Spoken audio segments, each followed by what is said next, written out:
뭐 귀에 걸면 귀걸이고 코에 걸면 코걸이지만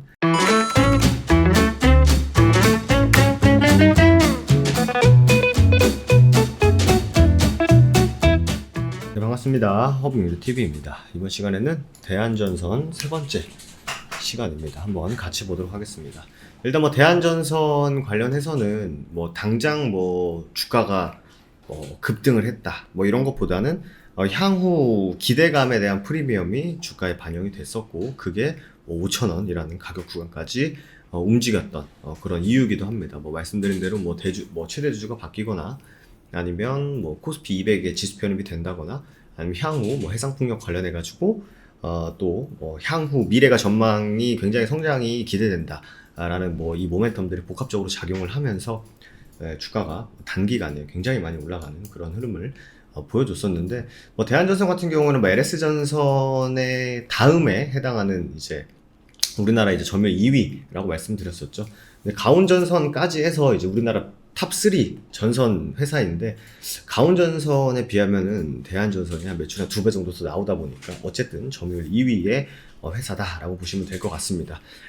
2021년 3월 그러니까 즉 1분기죠. 1분기 매출이 4430억이었어요. 4,443원. 근데 2020년에 전체 매출이 한 4분의 1이죠. 그러니까 뭐 4분의 1씩, 4분의 1씩, 4분의 1씩, 4분의 1씩 이렇게 좀 매출이 나온다라고 보시면 될 것 같습니다. 그렇기 때문에 뭐 실적이 잘 나왔다, 안 나왔다 보다는 당기순이익 뭐 예를 들면 보시면 당기순이익이 뭐 흑자로 전환했다. 그리고 2020년 같은 경우에는 전년 대비해서 영업이익이 뭐 다시 정상화되는 과정에 있다라고 해석을 하는 게 맞지 않나 생각이 됩니다. 다트 들어가 보시면은 그 약 한 80여 개 국가와 이제 거래를 하고 이제 있는데 실질적으로 매출 같은 경우에는 내수 비중이 그러니까 우리나라 내부적인 비중이 훨씬 더 큽니다. 크기 때문에 다만 이제 우리가 기대할 수 있는 건 향후에 이제 외국 그 네트워크를 통해서 향후 해외 매출까지도 좀 잘 나올 수 있다라는 기대감이 좀 있지 않을까라고 보시면 될 것 같습니다. 2015년 정도부터 저번 시간에 말씀드렸던 대한전선이 이것저것 뭐 하다가 뭐 M&A 하다가 그룹이 망가졌었는데 이제 다시 정상화되는 과정 그리고 뭐 향후 뭐 성장에 대한 혹은 뭐 신재생 뭐 해상풍력 요런 거에 대한 이제 좀 욕심 아니면은 뭐 신사업에 이제 기대하는 혹은 뭐 나아가려고 하는 이 호반 산업에 또 인수가 되면서 이 대한전선이 할 수 있는 그 기술력을 가지고 대한전선이 할 수 있는 것들을 하면서 어떻게 보면 좀 시너지 효과를 낼 수 있지 않을까.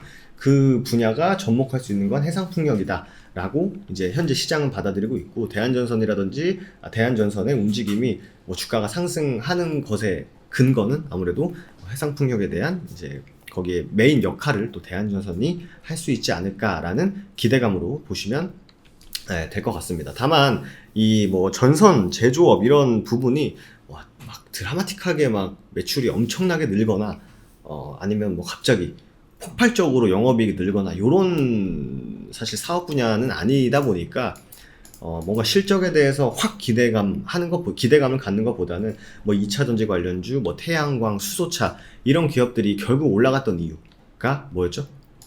향후 성장이 좀 기대된다라는 것 때문에 이제 올라간 부분이 있기 때문에 결국 대한전선을 뭐 실적은 나중 얘기고 결국 지금 주가를 이끌고 뭔가 기대감이 생기는 거는 향후에 이 기업이 성장할 가능성이 굉장히 높다 때문에 향후에 나올 프리미엄을 현재 지금 반영을 해주고 있다 이렇게 보시면 될 것 같습니다. 결과적으로 이제 성장주 프리미엄을 받았다라고 보시면 되는데 이제 뭐 여러분들 주식하시는 분들은 뭐 뉴스 많이 챙겨서 보시겠지만 지금 뭐 실적에 대한 기대감, 2분기 실적에 대한 기대감, 뭐 이런 부분이 있는데, 뭐 연초만 하더라도 뭐 실적, 1분기 실적, 그리고 뭐 금리 인상하네, 뭐 물가 올라가네, 뭐 테이퍼링 얘기 나오면서 뭐 실적주, 가치주, 성장주들이 계속 순환매를 돌았습니다.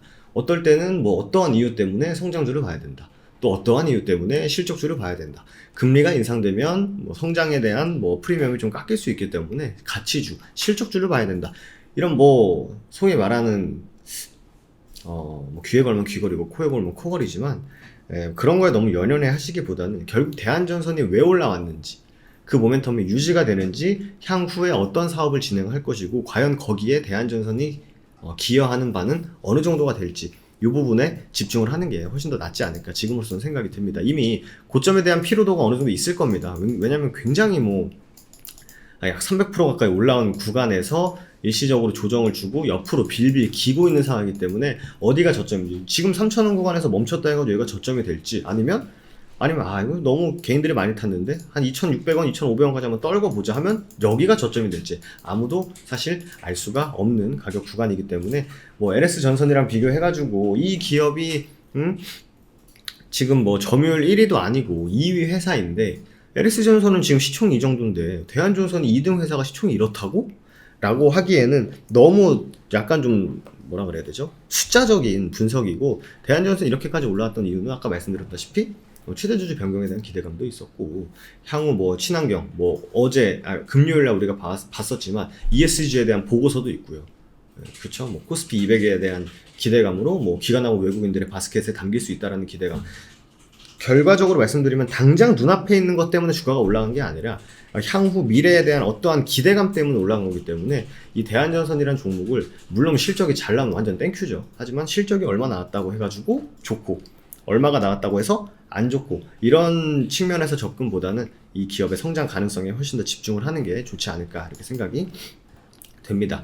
제가 이제 가격 구간을 언급드리지 않는 이유도 방금 말씀드린 대로 여기가 3,000원을 버티고 있는다고 해가지고 여기가 진짜 3,000원이 단기적인 저점인지 2,500원이 될지, 아니면은 진짜 3,000원이 돼서 위로 올라갈지는 시장이 판단을 해줄 겁니다. 다만 시장 분위기가 신재생에너지 성장주에 대한 좀 업황이 좀 강하게 작용을 할수록 대한전선에 대한 긍정적인 흐름을 이어갈 수 있지만, 지금 델타 바이러스다, 코로나가 아직 끝나지 않을 기세다 라고 하다 보니까 대한전선이 잠깐 좀 쉬고 있는 그런 흐름이라고 보시면 될 것 같습니다. 추가적으로 대응을 할 때는 무조건 위든 혹은 아래든 방향성이 잡혔을 때 하는 게 맞다고 보여지고요. 저는 개인적으로 2,600원까지는 하단 구간을 좀 열어두고 좀 너프하게 대응하는 게 낫지 않을까 이렇게 생각이 됩니다. 지금 같은 경우에는 지금 며칠입니까? 하루, 이틀, 3일, 4일, 5일, 6일, 7일, 8일. 내일 모레 되면 2주거든요. 2주 동안 옆으로 기간 조정만 주고 있기 때문에 지금 섣불리 방향을 예측하는 것보다는 내가 올라가면 어떻게 해야지, 떨어지면 어떻게 해야지, 어디까지 봐야지, 이런 대응에 좀 시나리오를 세우는 그런 시기지 않을까 이렇게 생각이 됩니다. 그래서 실적이 어떻게 되고, 대차가 어떻게 되고, 공매도가 어떻게 되고, 이런 것보다는 업황적으로 일단은 좀 집중을 하시고 난 다음에, 그 다음에 대한전선의 방향성을 보고 대응하시는 게 훨씬 더 좋지 않을까라고 개인적으로 생각을 합니다. 지금 대한전선 같은 경우는 지금 3번째 영상을 올리고 있는 상황인데요. 아직 3일 동안 그렇다 할 방향성을 보이지 않기 때문에 제가 섣불리 어떻게 될 가능성이 높다라는 걸 말씀 못 드리는 부분, 다만 이 기업적인 부분, 왜 올랐고 향후 성장 전망이 어디에 방점을 두고 있는지에 대해서 꾸준히 말씀을 드리고 있기 때문에, 저도 어느 순간 이제 종목을 찍다 보면 이제 모멘텀에 대한 얘기는 거의 안 합니다. 왜냐면 저도 알고 여러분도 알고 시장도 모두 다 아는 상황에서는 주가가 방향을 어떻게 틀을지에 따라서 대응책이 달라지기 때문에, 일단은 방향성을 잡기 전까지는 기업에 대한 모멘텀을 위주로 설명을 드리다가 방향성을 잡는다 하면은 그때부터 약간의 좀 테크니컬한 부분을 좀 집중해서 영상을 올려드리도록 하겠습니다. 대한전선 영상 혹여나 처음 보시는 분들, 저희 다음이나 네이버에 허브경제TV라고 검색을 하시면 저희 홈페이지 이렇게 확인이 가능하실 겁니다. 그래서 오시면은 저희가 어떤 회사인지, 회원제는 어떻게 진행되고 있는지, 운영 방식은 어떤지, VIP 매매 결산, 손실 수익은 어떻게 진행이 되고 있는지 저희가 숨김없이 가감없이 명확하게 다 오픈해서 올려놨기 때문에 한번 참고 한번 해주시고요. 저희 카카오톡 친구 추가해주시면 저희가 주식하시는데 굉장히 도움되는 자료도 많이 보내드리고 있습니다. HBTV 천사로 검색하신 다음에 친구 추가 눌러주시고 메시지를 보내주셔야 저희가 친구 목록에 올라가고, 그런 다음에 무료 추천 종목이라든지 주식 교육 자료라든지 업황별 지도라든지 섹터의 정리, 이런 부분을 보내드리고 있으니까, 아직 카카오톡 친구 추가 못하신 분들은요 카카오톡 친구 추가 한번 해주시고 메시지 한번 보내주시면 되실 것 같습니다. 그럼 저는 또 내일 대한전선 시간에 인사드리도록 할게요. 감사합니다.